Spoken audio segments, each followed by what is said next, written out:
특별히 행복에 대한 이야기를 저는 좀 오늘 나누려고 합니다. 사람들은 누구나 다 행복하기를 바라죠. 행복을 얻기 위해서 참 많은 수고와 노력들을 기울이곤 합니다. 하지만 자기가 원하는 그런 모습에 이르지를 못할 때도 있고 또 실망할 때도 있어요. 미국에 그 머라이어 캐리라는 굉장히 유명한 여자 가수가 있는데요.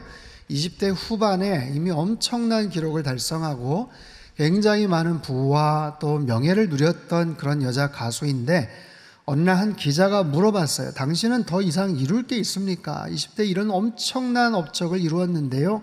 그러자 그 머라이어 캐리라는 여자 가수가 뭐라고 얘기했냐면 이제 좀 행복했으면 좋겠습니다 라고 대답을 하더래요. 기자가 놀라는 거죠. 아니 그렇게 많은 재산과 인기와 히트곡과 많은 팬들의 박수갈채가 있는데 아직도 행복하지를 않습니까? 라는 질문이에요. 한 10여 년 전에 세계에서 가장 행복한 나라로 꼽힌 부탄이라는 나라가 있습니다. 이 나라가 지난 2019년도 조사에서는요 95위로 행복 지수가 급락했다는 그런 소식이 있었어요. 이유를 살펴보니까 급격한 도시화로 인해서 이 부탄이라는 나라의 인터넷과 SNS 등이 발달하면서 국민들이 자기네 나라의 빈곤을 알게 되었고 다른 나라와 상대적으로 비교하면서 행복 지수가 급격하게 떨어졌다는 거죠. 이처럼 사람들이 볼 때는 야, 저 사람 참 행복하겠는데 싶은데도 만족하지 못하는 경우가 있고 그렇지 않은 경우들도 있어요. 뭔가를 잘 몰랐을 때 더 행복했던 것 같아. 이처럼 다양한 행복의 기준과 또 이유가 있다라는 것이죠. 여러분이 생각하는 행복의 기준은 무엇입니까? 정의는 무엇입니까? 제가 들었던 말 중에 제일 멋진 행복의 정의는 행복이란 하루의 기분 좋은 시간이 얼마나 되는가에 의해 결정이 된다. 노벨 경제학상을 받았던 다니엘 카네만 교수의 정의예요. 하루의 기분 좋은 시간이 얼마나 되느냐 거기에 따라서 나의 행복이 결정이 되더라 라는 거죠. 여러분 공감하십니까? 저는요 오늘 성경에서 가장 중요한 말씀을 통해 행복에 대한 이야기를 나누고자 합니다. 요한복음 3장 16절 말씀인데요. 우리 같이 한번 읽도록 하겠습니다. 시작. 하나님이 세상을 이처럼 사랑하사 독생자를 주셨으니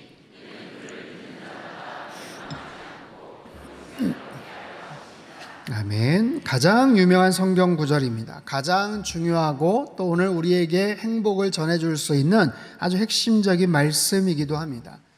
이 말씀 속에 행복을 찾는 사람들이 알아야 될 세 가지 중요한 교훈이 담겨져 있는데요. 그 첫 번째는 행복의 이유입니다. 행복의 이유, 그것은 사랑이죠. 여러분 행복하기 위해서 반드시 필요한 것이 있는데 그것이 뭐냐면 바로 사랑입니다. 사랑이 있을 때 우리는 행복을 느끼게 됩니다. 사랑하는 젊은 연인들을 한번 떠올려 보십시오. 그들은 가난해도 부족해도 힘들어도 행복합니다. 왜냐하면 서로 사랑하기 때문에 그렇죠. 내가 사랑을 하든 내가 사랑을 받든 사랑이 있는 곳에는 반드시 행복이 있게 마련이에요. 어떤 일을 천직으로 생각하고 자기 소명으로 생각하고 열정을 다해서 몰입해서 일을 하는 사람들, 그 일 자체를 사랑하는 사람들, 그 과정도 행복하다라고 말할 수가 있어요. 누군가를 향해서 그것이 사람이든 때로는 반려견이든 정말 내가 사랑을 쏟아부을 수 있다면 그 순간 행복을 느끼기도 합니다. 또한 사랑을 받고 있다면 말할 수 없이 행복하다고 말할 수가 있겠죠. 행복을 위해서는 반드시 사랑이 필요하더라라는 거예요. 근데 성경은 말합니다. 우리가 상상할 수도 없는 사랑이 있었다는 것. 상상할 수 없었던 어떤 존재로부터 사랑이 시작됐다라는 거예요. 그분이 바로 하나님입니다. 하나님이 세상을 이처럼 사랑하사. 하나님이 세상을 이처럼 사랑하사. 하나님께서 세상을 사랑하신다는 거예요. 그 세상 안에는 모든 존재들이 다 들어가 있어요. 저와 여러분도 포함이 되어 있어요. 세상의 모든 인간들이 다 포함이 되어 있어요. 사람들을 사랑하신다는 거예요. 여러분의 이름을 넣어서 한번 읽어보세요. 하나님이 땡땡땡 나를 사랑하신다. 한번 읽어보세요. 하나님이 안광복을 사랑하신다. 바로 그런 거예요. 여러분, 기독교의 출발은 바로 이 사랑에서 시작이 됩니다. 기독교는 인간이 만든 종교가 아니에요. 인간이 신을 찾으면서 시작된 종교가 아닙니다. 하나님이 인간을 만드셨고, 하나님이 인간을 찾아오셨고, 하나님이 사람들을 사랑한다고 말씀을 하세요. 나를 사랑하는 존재가 있음을 알고 사는 사람과 그렇지 않은 사람과는 엄청난 차이가 있을 겁니다. 하버드 대학에서 행복학 강의로 열풍을 일으킨 탈벤 샤하르 교수의 책 해피어라는 책이 있어요. 이 책에 보면 행복의 원이라는 이야기가 나옵니다. 행복의 원, 행복의 테두리라는 뜻이에요. 어린 자녀들이 어머니가 지켜보는 반경 안에서 놀 때 가장 행복해 하더라라는 거예요. 어머니가 같이 있는 그 공간 안에서 아이들이 가장 만족감, 안정감을 느끼더라. 자식을 무조건적으로 사랑하는 바로 그 엄마가 옆에 있을 때 느끼는 행복의 그 테두리라는 그런 의미에서의 행복의 원입니다. 묻겠습니다. 나에겐 그런 행복의 테두리, 행복의 원이 있는가? 누군가 나를 절대적으로 사랑하고 지지해 준다는 그런 신뢰를 가지고 살아가고 있느냐라는 거예요. 하나님이 나를 사랑하신다고 말씀을 하세요. 하나님께서 저와 여러분을 사랑하신다고 말씀을 하세요. 그 사실을 알고 받아들이는 것, 그럴 때 우리는 행복해질 수 있다라는 거죠. 여러분, 인생살이가 얼마나 힘듭니까? 팬데믹 이후, 코로나 이후에 얼마나 세상이 빠르게 변하고 있습니까? 무섭게 바뀌는 기후 환경 위기와 또 저출산 시대를 맞이해서 앞으로 어떻게 미래가 펼쳐질지 모르는 불안하고 두려운 세상을 우리는 살아가고 있어요. 그런 세상 속에서 내가 스스로가 주인이 되어서 살아가고, 내가 뭔가를 결정을 해서 그 결정이 혹시 삐끗하거나 잘못되거나 노력을 했는데 실수를 한다면 어떻게 펼쳐질지 모르는 이 세상 속에서 아무도 나를 지지해 주거나 보호해 줄 수 없는 그런 경우, 그런 모습으로 살아간다는 것이 얼마나 힘들고 외로운 일인지 몰라요. 그런데 하나님께서 나를 사랑하시는데요, 조건 없이, 이유 없이 그저 나에게 생명 주시고 살게 하시고 이 사랑의 원 안에서, 행복의 테두리 안에서 살게 하신다고 말씀을 하시는 거예요. 그분은 세상을 창조하신 하나님이세요. 나를 만드시고 생명을 주신 하나님이세요. 나에게 이 시간도 건강과 호흡 주셔서 이 자리에 나오게 하신 그런 분이셔요. 눈에는 보이지 않지만 분명히 존재하시고, 우주보다도 크시고 햇볕보다도 강렬하시고 꽃보다도 아름다우시고 누구보다도 의롭고 거룩하시고 선하시고 강하신 그 하나님이 나를 사랑하신다고 말씀을 하세요. 우리의 인생이 얼마나 펼쳐질지 남아있을지 모르지만 앞으로의 인생길을 책임지시고 인도하시겠다고 말씀을 하세요. 나를 둘러싼 인생 속에서 이 행복의 이 테두리, 원이 있음을 알고 그 안쪽으로 들어오는 거예요. 그분이 왜 날 사랑하시는지, 무엇을 사랑하시겠다고 하는지 지금은 잘 몰라도 상관이 없습니다. 그저 나를 절대적으로, 무조건적으로 사랑하신다는 그 놀랍고 위대하신 분이 계시다는 사실을 깨닫고 그 사실에 그저 감사함으로 반응하면 돼요. 오늘 특별히 처음 오신 여러분 모두가 행복하셨으면 참 좋겠어요. 우리 많은 성도님들이 열심히 준비하고 기도하였습니다. 여러분들의 행복을 위해서 하나님이 약속하시는 이 생명의 테두리, 행복의 원 안으로 들어오셔서 참된 자유와 평강을 누리며 사시기를 주님의 이름으로 축복합니다. 두 번째는요, 행복의 내용이에요. 그것은 선물이죠. 선물. 하나님이 나를 사랑하신다고 하니 그 사랑의 내용이 무엇인지 알아봐야 될 것 아니겠어요? 이것은 바로 선물의 포장을 뜯는 것과 마찬가지입니다. 우린 누군가로부터 선물을 받으면 행복해합니다. 기분이 좋습니다. 그 받은 선물 안에, 그 포장지 안에 뭐가 들어있을지 궁금해합니다. 그 선물이 만약 내가 꼭 필요했던 것, 내가 정말 갖고 싶었던 것이라면 더더욱 행복해질 거예요. 그런데 안타까운 것은 뭐냐면 받은 선물이 있는데, 도착한 선물이 있는데 포장을 뜯어보지를 못했다는 거예요. 그 사실을 깨닫지 못했다는 거예요. 그러면 안타까운 거죠. 돌아가신 이어룡 교수는 세상을 떠나기 전 모든 것이 신의 선물이었다라고 그렇게 고백을 해요. 이런 인터뷰 기사를 봤어요. 내 인생은 선물이었어요. 내 집도 내 자녀도 내 책도 내 지성도 분명히 내 것인 줄 알았는데 다 선물이었어요. 어린 시절 아버지에게 처음 받았던 가방, 알코올 냄새 나던 말랑말랑한 지우개처럼 내가 울면 다가와서 등을 두드려주던 어른들처럼 내가 벌어서 내 돈으로 내 능력으로 산 것이 아니었어요. 내 힘으로 이루었다고 생각했지만 그게 다 선물이더라고요. 종교가 있든 없든 신의 선물을 알고 죽는 사람과 모르고 죽는 사람은 천지 차이예요. 신의 선물이 있음을 알고 사는 사람과 그렇지 않은 사람과의 차이는 하늘과 땅 차이다라는 거예요. 하나님께서 세상을 사랑하시고 우리들을 사랑하셔서 선물을 주셨어요.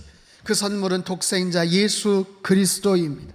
그분을 이 땅에 주셨다는 것은 이 땅에 보내셔서 십자가에 달려 죽게 하셨다라는 거예요. 아니, 사랑하신다면서 왜 죽게 하실까? 그 아들을 사랑하신다면서 왜 십자가에 달리게 하실까? 우리는 참 궁금하고 굉장히 이해가 되지를 않는 부분도 있지만, 그래야만 우리의 죄와 죽음의 문제를 해결할 수 있는 놀라운 신비가 그 속에 담겨져 있기 때문에 그렇습니다. 예수님의 탄생과 죽음은 신화적인 이야기가 아니에요. 분명한 역사적인 사건과 팩트를 갖고 있습니다. 올해는 서기 2023년이죠. 기원전, 기원후 BC와 AD를 어떻게 가늠을 합니까? BC는 Before Christ의 약자입니다. 놀랍지 않습니까? 우리가 쓰는 그 역사의 굉장히 중요한 분기점을 예수 그리스도의 탄생을 전후로 나누고 있다는 사실이에요. 얼마나 중요한 사건이면, 얼마나 중요한 인물이면 그렇겠습니까? 혹여 나는 잘 몰랐었는데, 그 정도인 줄 몰랐는데, 무관심했었는데, 그럼에도 불구하고 예수님이라는 분이 그 정도로 중요한 의미가 있는 인물, 전 세계 수많은 음악이나 미술이나 철학이나 신학이나 예술 작품 속의 주인공임을 우리는 알아야 합니다. 그 하나님의 아들 예수 그리스도께서 이 땅에 오셔서 십자가에 달려 처참하게 죽으셨어요. 왜 죽으셨나? 모든 인류의 죄를 구하시기 위해서, 해결하시기 위해서 죽으셨어요. 그 안에는 우리의 죄도 포함이 됩니다. 저와 여러분의 죄도 포함이 됩니다. 과거에 이미 지었던 죄, 앞으로 지을 모든 죄도 다 그 안에다 포함이 됩니다. 그래서 이 사실을 믿기만 하면, 인정하기만 하면, 그분이 나를 위해서 대신 죽으셨다는 그 죄송스러운 그 사실에 대해서 내가 반응하면 거기에 대해서 용서를 해주시고 우리에게 구원을 주신다는 거예요. 이게 언뜻 보면 너무 간단해서 이해가 잘 안 될 수가 있어요. 너무 파격적이어서 뭔가 속는 것 같기도 해요. 하지만 이 십자가에는 놀라운 신비가 담겨져 있습니다. 얼핏 보면 십자가의 죽음은 실패요, 절망이요, 어리석음 같아 보이지만 그렇지 않아요. 십자가는 소망이요, 지혜요, 생명입니다. 바로 십자가 예수님을 통해서 우리의 죄의 문제를 해결함 받을 수 있고 생명을 얻을 수 있더라라는 거예요. 중요한 것은 이 사실을 내가 믿고 받아들이는 거예요. 깨닫는 거예요. 선물을 받았어요? 그러면 내가 의지를 가지고 열어봐야 됩니다. 선물을 여는 것은 내 마음을 여는 것과 마찬가지. 내 마음을 여는 거예요. 내 마음의 문을 열고 그 선물을 받아들이는 거예요. 확인하는 거예요. 그리고 감사하는 거예요. 오늘 이 자리에 처음 오신 모든 분들이 이 놀라운 하나님의 선물을 다 받아들이셨으면 좋겠어요. 그 선물을 확인할 때, 여러분의 것으로 받아들일 때 놀라운 행복을 얻게 될 줄로 믿습니다. 마지막 세 번째는 행복의 결과입니다. 그것은 영생입니다. 영생. 여러분, 세상은 공평할까요? 그렇지 않습니다. 공평하지 않아요. 세상에 공평과 정의에 대해 사람들이 유난히 민감한 이유는 공평하지 않다라고 분명히 느끼기 때문에, 그리고 그런 이유들이 참 많기 때문에 그렇습니다. 그렇다면 살아오시면서 여러분은 공평하지 않은 세상 속에서 나는 좀 손해를 보는 쪽이었습니까? 아니면 이득을 보는 쪽이었습니까? 제가 이렇게 한번 질문해 볼까요? 나는 태어나서 어릴 때 나는 다른 애들에 비해서 비교적 좋은 가정에서 태어난 것 같다. 잘 모르시겠습니까? 나는 전혀 아니다. 정말 무지하게 고생했다. 이렇게 또 한번 질문해 볼게요. 나의 키와 외모는 평균 이상이다. 살짝 들으려고 하셨던 분들이 계시는데, 여러분, 분명히 이런 질문들이 던져지면 그래, 세상은 참 어떻게 보면 굉장히 공평하지 않아. 나보다 분명히 좋은 조건의 사람도 있죠. 굉장히 좋은 조건의 사람으로 그렇게 태어나서 자란 사람도 있지만 나도 어떻게 보면 다른 사람에 비해서 굉장히 좋은 조건이었기도 하죠. 여러분, 그런 거예요. 한 개인만이 아니라 한 국가나 사회 공동체도 마찬가지죠. 어떤 지역, 어떤 나라와 비교해 볼 때, 야, 정말 저쪽에 사는 사람들이 참 힘들겠다. 저렇게 태어난 사람들은 너무 불행할 수 있겠다. 이렇게 생각할 수 있는 거예요. 여러분, 그런 의미에서 세상은 공평하지 않지만, 그러나 하나님은 공평하신 줄 믿습니다. 그래서 세상은 살아갈 이유가 있고, 하나님께서 우리에게 은혜를 베풀어 주시는 거예요. 그 부족한 부분을 채워주시기도 하고 교만하고 넘치는 사람들을 낮추시기도 합니다. 세상이 불공평한 것 같고 그렇게 어려운 모습으로 살지만 가장 공정한 것이 있다면 시간이에요. 시간. 여러분, 시간은 누구에게나 평등합니다. 누구에게나 공정합니다. 하루 24시간 1년 365일이 동일하게 지급이 됩니다. 동일하게 제공이 됩니다. 더 빠르게 지나간다고 생각되시는 분들 계세요? 나는 요즘 내 시간은 이상하게 빠르게 가는 것 같아요. 혹시 뭔가 손해를 보는 것 같은 그런 느낌이 있으신가요? 그렇지 않아요. 그건 단순한 느낌이죠. 감정이죠. 시간은 똑같이 지나갑니다. 똑같은 속도로 흘러갑니다. 그런데 그렇게 흘러가다가 내 각자의 인생 속에서 그 시간이 멈출 때가 있어요. 정지할 때가 있어요. 그것을 가리켜 뭐라고 하죠? 죽음이라고 하는 거예요. 인정하고 싶지 않지만 우리 모두는 죽음을 맞이할 때가 있습니다. 우리 인생 열차가 80이든 90이든 100년이든 언젠가는 멈출 때가 있고 그 선로가 이제 끝날 때가 있더라라는 거예요. 생각해 보십시오. 우리 인생이 결국 죽음에서 끝난다면 그 인생은 해피엔딩입니까? 그렇지 않습니까? 그 인생이 죽음에서 끝난다면 너무나도 슬픈 것 아니겠어요? 아무리 건강하고 아무리 부유하고 아무리 성공적으로 행복하게 잘 살고 있는데 죽는다면, 그것도 언제 죽을지 모른다면, 그것도 굉장히 비참하고 속상하게 죽는다면 우리의 인생은 결국에는 행복이 아닌 불행의 끝자락 아니겠어요? 행복을 찾았다고 해도, 내 평생 행복하게 살았다고 해도 마지막 시간이 멈추면 우리는 알아요. 내 주변 사람들이 나를 슬퍼한다는 것, 가족들이 비탄해한다는 것, 두려움과 절망 속에서 내가 죽음을 맞이한다는 것 압니다. 잘 살았고 행복했는데 마지막이 비극이고 심판이고 멸망이라면 우리 인생은 얼마나 허무하겠냐라는 거예요. 근데 오늘 말씀을 다시 한번 보십시오. 요한복음 3장 16절 다시 한번 읽습니다. 시작.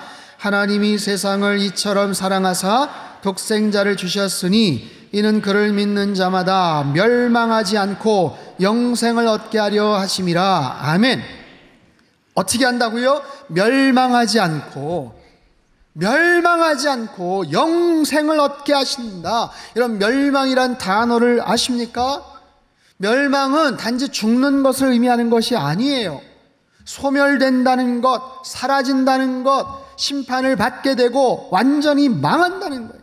우리가 상상하는 것보다 훨씬 더 크고 고통스러운 상황이 바로 멸망이란 단어예요. 그런데 멸망하지 않는데요, 영생을 얻는데요, 영원한 생명을 얻는데요. 이게 얼마나 놀라운 뉴스이고 축복의 사실입니까? 여러분, 가까운 지인들에게 오늘따라 왜 이렇게 건강해 보여, 오늘따라 이렇게 좋아 보여, 10년은 젊어 보이셔요, 여러분, 이런 말만 들어도 날아갈 것 같아요. 날아갈 것 같아요. 그렇지 않아요? 하루 종일 기분이 좋습니다. 제가 몇 해 전 처남이랑 설악산에 갔는데 제 처남이 7살이나 적어요. 동안처럼 생기긴 했어요. 정상 즈음에서 헐떡이면서 둘이 앉아있는데 어떤 분이 지나가다가 저한테 얘기하더라고요. 아드님이랑 오셨군요.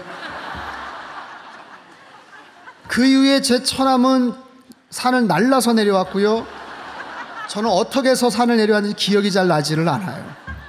여러분, 이처럼 어려 보인다, 젊어 보인다는 말만 들어도 기분이 그렇게 좋아지고 아니면 반대의 기분도 들어요. 그런데 예수님 믿으면 10년, 20년 더 젊어져 보여요, 더 건강해져요가 아니라 100년, 200년을 더 사는 것이 아니라 영원한 생명을 얻는다라고 말씀을 하시는 거예요.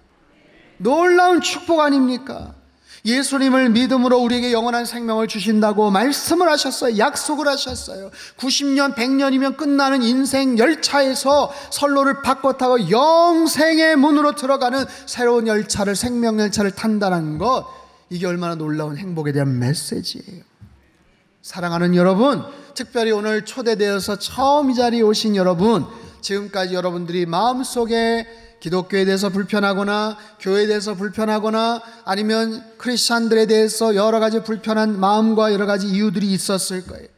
여러 가지 이유들을 제가 생각을 해봤어요. 교회에 대한 부정적인 이야기를 들었거나 크리스찬에 대한 부정적인 상처가 있거나, 아니 과거에 잠깐 교회 다녀봤는데 별 재미가 없었거나 한 번도 이런 문제에 진지하게 생각해 본 적이 없거나, 아니면 그냥 바쁘고 귀찮아서였거나, 이유가 무엇이든 간에 오늘 이 자리에 오신 것은 너무나도 잘 하신 일이에요. 그리고 지금까지 제가 말씀을 드린 이 메시지에 별다른 거부감이 없다면 그것도 참 다행스러운 일입니다. 우리 모두는요 다 행복을 찾는 사람이에요. 행복을 찾아야만 합니다. 행복을 찾기 위해서, 누리기 위해서 얼마나 많은 시간과 노력을 기울이고 있습니까? 내일부터 시작되는 월요일 일상에서 학교를 가고 직장에 출근하고 또 회사에 가고 또다시 사람들을 만나고 행복을 찾기 위해 또다시 노력하고 수고할 거예요. 돈을 많이 벌어서 행복해질 수 있고, 원하는 목표와 꿈을 이루어서 행복해질 수도 있어요. 사랑을 해서 행복해질 수도 있어요. 저마다 행복에 대한 여러 가지 기준과 조건이 다 다르겠지만, 바라기는 하나님께서 보장하시고 약속하신 행복을 찾는 사람, 행복을 찾는 사람에서 행복을 찾은 사람으로 변화되시기를 바랍니다. 세 가지를 말씀을 드렸어요. 행복의 이유, 사랑이에요. 행복의 내용, 선물이에요. 행복의 결과, 영생이에요. 이것을 얻기 위해서는 행복에 대한 이 놀라운 이야기를 우리는 받아들여야 돼요. 이게 기독교 핵심 진리입니다.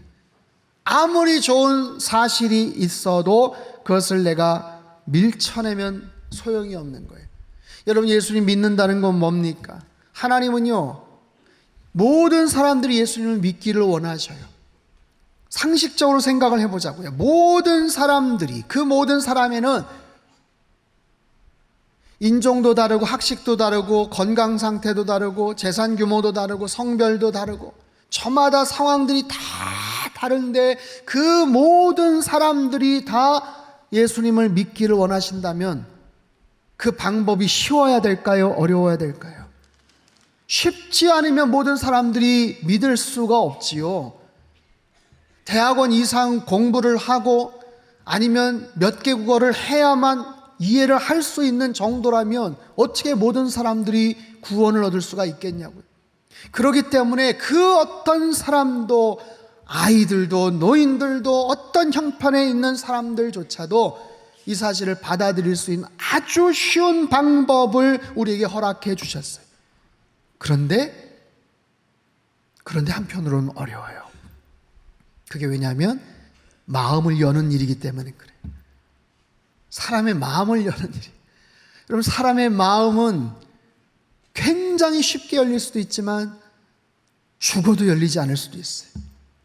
물건을 하나 살 때도 내 마음이 열렸다가 닫히기도 합니다. 식당에 가서 주문을 하려고 하다가 짜장면 주문하려고 마음이 열렸다가 옆에서 짬뽕 마시는 거 보면 확 닫히고 다르게 열리기도 해요. 결혼할 상대를 만약에 내가 구한다? 여러분, 얼마나 그 마음을 열기가 힘들겠어요. 이처럼 마음이 열리고 닫히고에 따라서 우리 삶에 많은 중요한 것들이 결정이 됩니다. 오늘 처음 오신 분들은 여러분의 마음을 이렇게 한번 열고 요청하는 거예요. 뭐냐 하면, 하나님, 저는 성경을 본 적도 없고 익숙하지도 않습니다. 하지만 오늘 들은 말씀이 그래도 이해가 되고 나름대로 설득력이 좀 있고, 그래서 만약에 하나님이 정말 계신다면 알고 싶습니다. 그분이 나의 죄를 위해서 죽으신 것이 사실이라면, 언뜻 보기에는 이해가 잘 되진 않지만 그것이 정말 사실이라면 한번 내가 마음을 열고 한번 믿어보고 싶습니다 하고 요청을 하는 거예요. 지금까지 여러 가지 이유로 인해서 마음이 확 닫혀져 있었는데, 내가 한번 역사의 분기점이 되고 인류의 놀라운 일을 감당하셨다는 그분에 대해서 내가 마음을 열고 한번 믿어보겠습니다 라는 거예요. 여러분, 그래서 행복의 원이 있는 것처럼 하나님께서 나를 사랑하신다는 행복의 놀라운 울타리가 나를 둘러서 나를 감싸주시는 것처럼 이 선물의 내용을 내가 만약에 마음을 열고 풀어볼 수 있다면, 그래서 멸망하지 않고 영생을 얻을 수만 있다면, 여러분 그것처럼 중요한 일이 어디 있겠어요? 이 중에 교회를 지금까지 다니셨지만 아니면 진지하게 이런 고백을 해보신 적이 없는 분들을 위해서도 한번 기회를 드리려고 해요. 같이 기도를 할 건데 특별한 기도는 아니에요. 특별한 방법이 아니라는 거예요. 뭐냐면 꼭 손을 모으고 꼭 눈을 감고 목소리를 굵게 내고 그런 기도가 아니어도 된다는 거예요. 그저 여러분들의 진실한 마음을 담아서 드리는 그런 기도, 특별한 의미를 담아서 드리는 그런 기도예요. 자막을 한번 띄워주시죠. 이 자막을 통해서 여러분들이 마음을 열고 이 시간만큼은 정말 진지한 마음을 가지고 같이 천천히 그 기도를 따라 하시면 됩니다. 준비되셨나요? 같이 한번 기도할까요? 예수님, 이 시간 마음을 열고 기도합니다.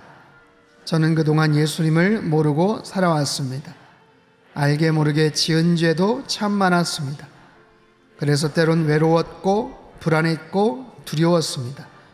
내일에 대한 근심 걱정이 많았고 죄와 죽음에 대한 두려움도 많았습니다. 이제 겸손히 나의 연약함과 죄인됨을 고백합니다. 예수님, 나를 도와주십시오. 예수님이 부활이고 생명이심을 믿기 원합니다. 나를 위해 십자가에서 죽으셨음을 믿고 싶습니다.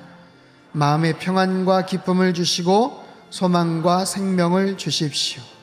행복한 인생을 살게 하시고 영원한 천국에 들어가게 해 주십시오. 예수님 이름으로 기도합니다. 아멘. 아멘. 우리의 기도를 주님께서 받으신 줄 믿습니다. 사랑하는 여러분, 하나님은 여러분을 사랑하십니다. 행복의 테두리 안에서 여러분들 평생 감싸 주실 거예요. 보이지 않지만 마치 공기처럼, 마치 햇살처럼 우리의 남은 모든 평생을 그 하나님께서 책임져 주실 거예요. 험난한 이 세상 아무런 연고도 없이 천의 고아처럼 살아간다고 한번 생각해 보십시오. 얼마나 두렵겠습니까? 하지만 이제 하나님이 여러분 인생의 주인 되어 주셔요. 인생의 목자가 되시고 하늘 아버지가 되어 주십니다. 오랫동안 그분이 여러분의 마음의 문을 두드리고 계셨어요. 마음의 문을 더 활짝 여시고 인생의 참된 주인을 만나 참된 행복의 삶을 누리며 살아가시길 주님의 이름으로 축복합니다. 제가 한번 기도하겠습니다. 하나님 아버지 감사합니다. 오늘 특별히 생명축제에 초대되어 오신 귀한 분들, 그분들의 마음의 문을 열어주시고 그들의 평생의 주인 되어주시기를 원합니다. 하나님, 우리의 삶을 어떻게 경영하고 살아가야 될지 우리의 지혜와 능력 가지고는 너무나도 많이 부족합니다. 하나님께서 우리의 친히 인생의 목자 되시고 가장 선한 길로 이끌어 주시는 주인 되어 주셔서 하나님께서 날마다 우리 삶의 행복과 기쁨과 평강과 자유함을 날마다 누리며 살아갈 수 있도록 주님 역사하시고 축복하여 주시옵소서. 귀하신 예수님의 이름으로 간절히 기도합나이다. 아멘.